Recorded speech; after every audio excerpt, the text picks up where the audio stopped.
channel. Don't forget to like, subscribe, share, comment my YouTube channel to get new and innovative content about maths. So guys, today we are going to discuss the topic, and the topic is joint variation. What is joint variation? In this video, you will get all the details of joint variation. So let us start and read the definition of joint variation. I am going to tell the definition of joint variation, and that is a combination of indirect and inverse variation of more than two variables. So what is joint variation? It is a combination of direct and inverse variation. I hope you know what is direct and inverse variation. If you don't know, you can watch my previous video and you can move to have the direct description box also. I have put the link also, and you can move to my YouTube channel, and there you will get the details of direct and inverse variation. But for your convenience, I am going to explain it here also.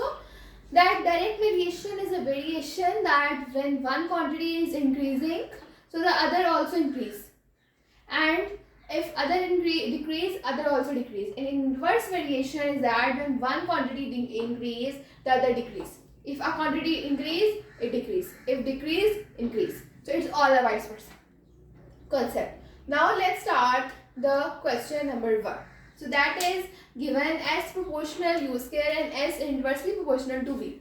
I am going to tell you a little thing that this sign, when you see this sign and this sign, you just see that there is no difference of signs, because this sign is of direct proportion, and showing the inverse proportion we write it inversely.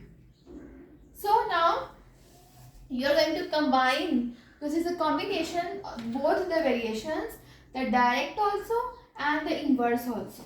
So now you can write it as S is equals to U square, or you can write proportion divided by V. Now if you are going to replace the sign of proportionality with equal like S, so you are going to write the constant K. You know that when you are going to replace the sign of proportionality, so you have to place the constant, and normally we put the constant K.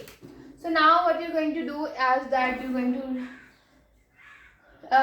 you can erase the equation so that you can find the value of the K constant. So SB equals to KU square, K is equals to SB over U square. I hope you know that this K is going to multiply, so the other side of the equal it would be divide. Okay.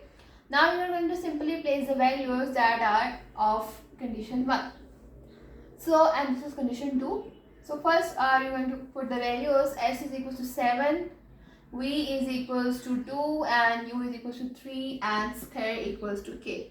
7 2s are 14 and 3 3s are 9 is equals to K.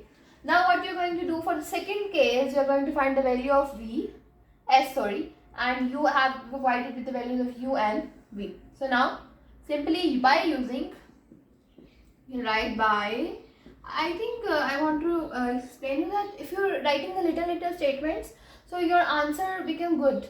Okay, by using value of K,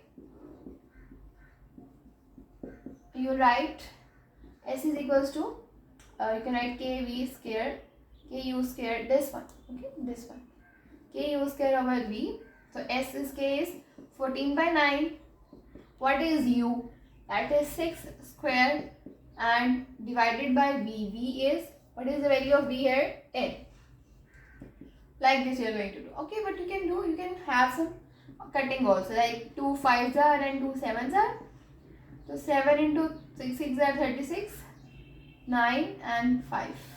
So now 9 1s are 9 and 9 4s are 36. So we have got 7 4s are 28 divided by 5. So this is the value of S, and they have asked you to find the value of S.